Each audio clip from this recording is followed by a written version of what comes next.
اعوذ باللہ من الشیطان الرجیم بسم اللہ الرحمن الرحیم رب اشرح لی صدری ویسر لی امری واحلل عقدۃ من لسانی یفقہوا قولی ربی زدنی علما وعملا یا مقلب القلوب ثبت قلبی علی دینک یا رب لک الحمد کما ینبغی لجلال وجہک وعظیم سلطانک۔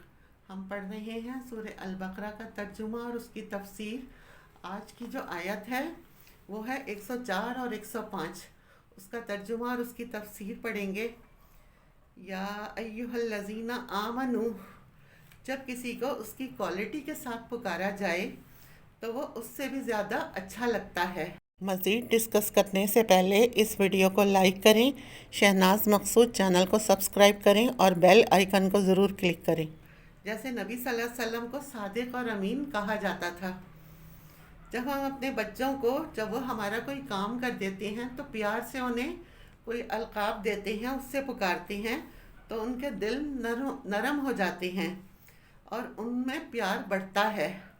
اسی طرح اللہ سبحانہ و تعالیٰ قرآن مجید میں بھی ہمیں اس بار ہماری صفت ایمان کے ساتھ پکار رہے ہیں، یا ایھا الذین آمنو، اور یہاں خطاب ہے صحابہ کرام سے۔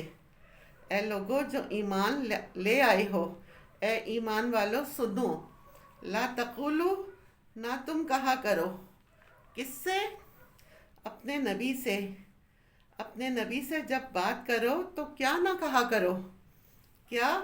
رائنا، رائنا نہ کہا کرو۔ ہوتا یہ تھا جب صحابہ کرام کو نبی صلی اللہ علیہ وسلم سے کوئی بات کرنے کی ضرورت پیش آتی، اب جب وہ آپ کو خطاب کرتے کہ آپ ہماری بات سنیں تو وہ کہتے رائنا۔ یہ بھی ایک اچھا ادب کا طریقہ تھا۔ اس کے معنی ہیں ہماری بات سنیے، ہماری طرف متوجہ ہوئیے۔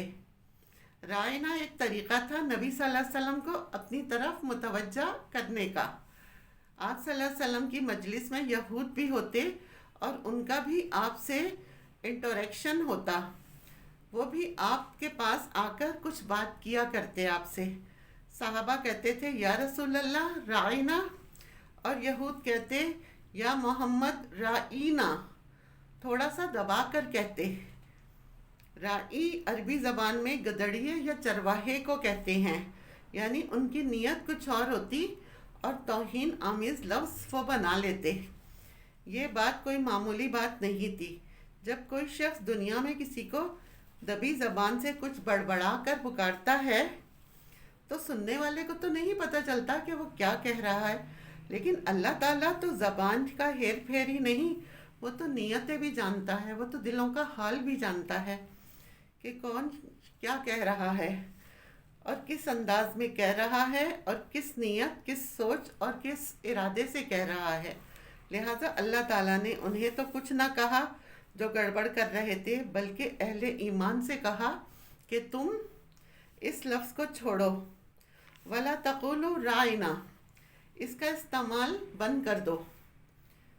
وَقُولُوا انظُرْنَا، اور کہو کہ ہماری طرف نظر کیجئے، یعنی توجہ کیجئے۔ معنی تو وہی بن گئے، ہماری بات سن لیجئے۔ تو اللہ تعالیٰ نے ایک لفظ کی جگہ دوسرا لفظ دے دیا اور ساتھ ہی حکم بھی دیا وَاسْمَعُوا، غور سے سنو، تاکہ تمہیں زیادہ باتیں پوچھنے کی ضرورت ہی پیش نہ آئے، ایک ہی دفعہ دھیان سے پوچھ لو، پہلے ہی مرحلے پر سن لیا کرو۔ وَلِلْكَافِرِينَ، اور کافروں کے لیے، یعنی اس حکم سے انکار کرنے والوں کے لیے کیا ہے؟ عذاب علیم، دردناک عذاب ہے، ہاریبل پنشمنٹ ہے۔ وہ کیا ہے عذاب علیم؟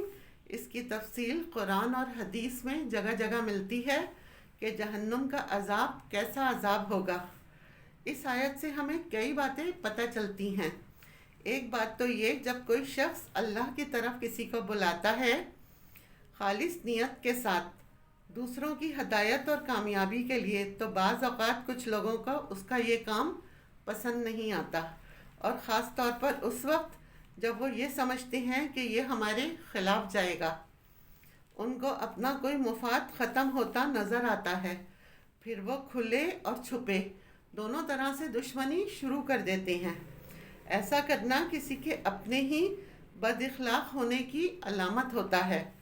ما یود الذین کفروا، نہیں چاہتے وہ لوگ جنہوں نے کفر کیا، من اہل کتابی، اہل کتاب میں سے، یعنی یہود و نصارہ جو آپ پر ایمان نہیں لائے، وللمشرکین، اور وہ مشرکین، اور اشارہ ہے یہاں خاص طور پہ مشرکین عرب کی طرف، کیا نہیں چاہتے، ان ینزل علیکم من خیر من ربکم، کہ تم پر تمہارے رب کی طرف سے کوئی بھی خیر اتاری جائے۔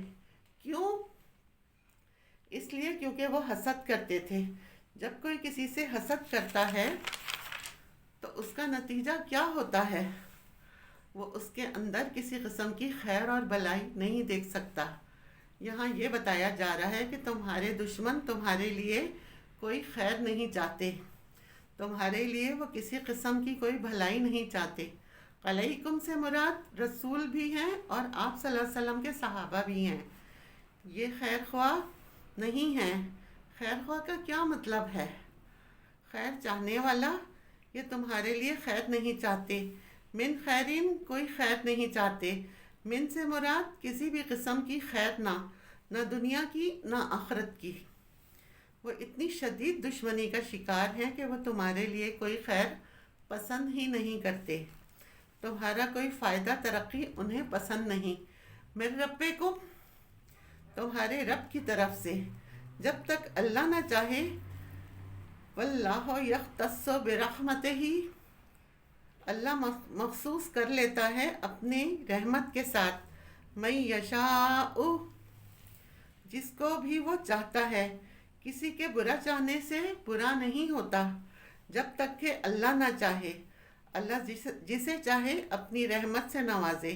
اور یہاں اشارہ ہے نبی صلی اللہ علیہ وسلم کی طرف، یہ نہیں چاہتے تھے کہ نبوت آپ کو ملے، آپ پر قرآن اترے، آپ کو ترقی ملے، وہی آپ پر اترے، لیکن اللہ نے خاص کر لیا آپ کو اپنی رحمت کے لیے۔ یہاں رحمت سے مراد نبوت اور قرآن مجید کی دولت ہے جو آپ صلی اللہ علیہ وسلم کو نصیب ہوئی۔ واللہ ذو الفضل العظیم، اور اللہ بہت بڑے فضل والا ہے، اس کے پاس تو بہت زیادہ بھلائی ہے، اس کے خزانے بہت وسیع ہیں، وہ جتنا کسی کو چاہے نوازے۔ اس آیت سے بھی کئی باتیں پتہ چلتی ہیں۔ ایک تو یہ کہ اس دنیا میں انسان کیونکہ امتحان کے لیے بھیجا گیا ہے، لہٰذا انسان کے دوست بھی ہوتے ہیں اور اس کے دشمن بھی ہوتے ہیں۔ ہمارے ساتھ بھی یہ ہوتا ہے کہ کوئی چاہتا ہے، کوئی عداوت رکھتا ہے۔ یہ زندگی کی ایک حقیقت ہے، یہ ایک فیکٹ ہے۔ یہ رسول صلی اللہ علیہ وسلم کے ساتھ بھی ہوا۔ انسان کو یہ یاد رکھنا چاہیے کسی کی حسد اور دشمنی سے اس کا کچھ نہ بگڑے گا۔ مسند احمد کی روایت ہے، اللہ کے نبی صلی اللہ علیہ وآلہ وسلم نے فرمایا، جان لو کہ اگر سب لوگ اکٹھے ہو جائیں اور وہ چاہیں تمہیں فائدہ دے سکیں، وہ تمہیں فائدہ بالکل نہیں دے سکتے مگر اتنا ہی جتنا اللہ نے تیرے لیے لکھ دیا ہے۔ اور اگر سارے اکٹھے ہو جائیں اور وہ چاہیں تمہیں نقصان پہنچائیں، وہ تمہیں کچھ بھی نقصان نہیں دے سکتے جب تک کہ اللہ نہ چاہے۔ تو کسی کی عداوت، کسی کی دشمنی، کسی کی نفرت ہمیں کوئی نقصان نہیں دے سکتی جب تک کہ اللہ نہ چاہے۔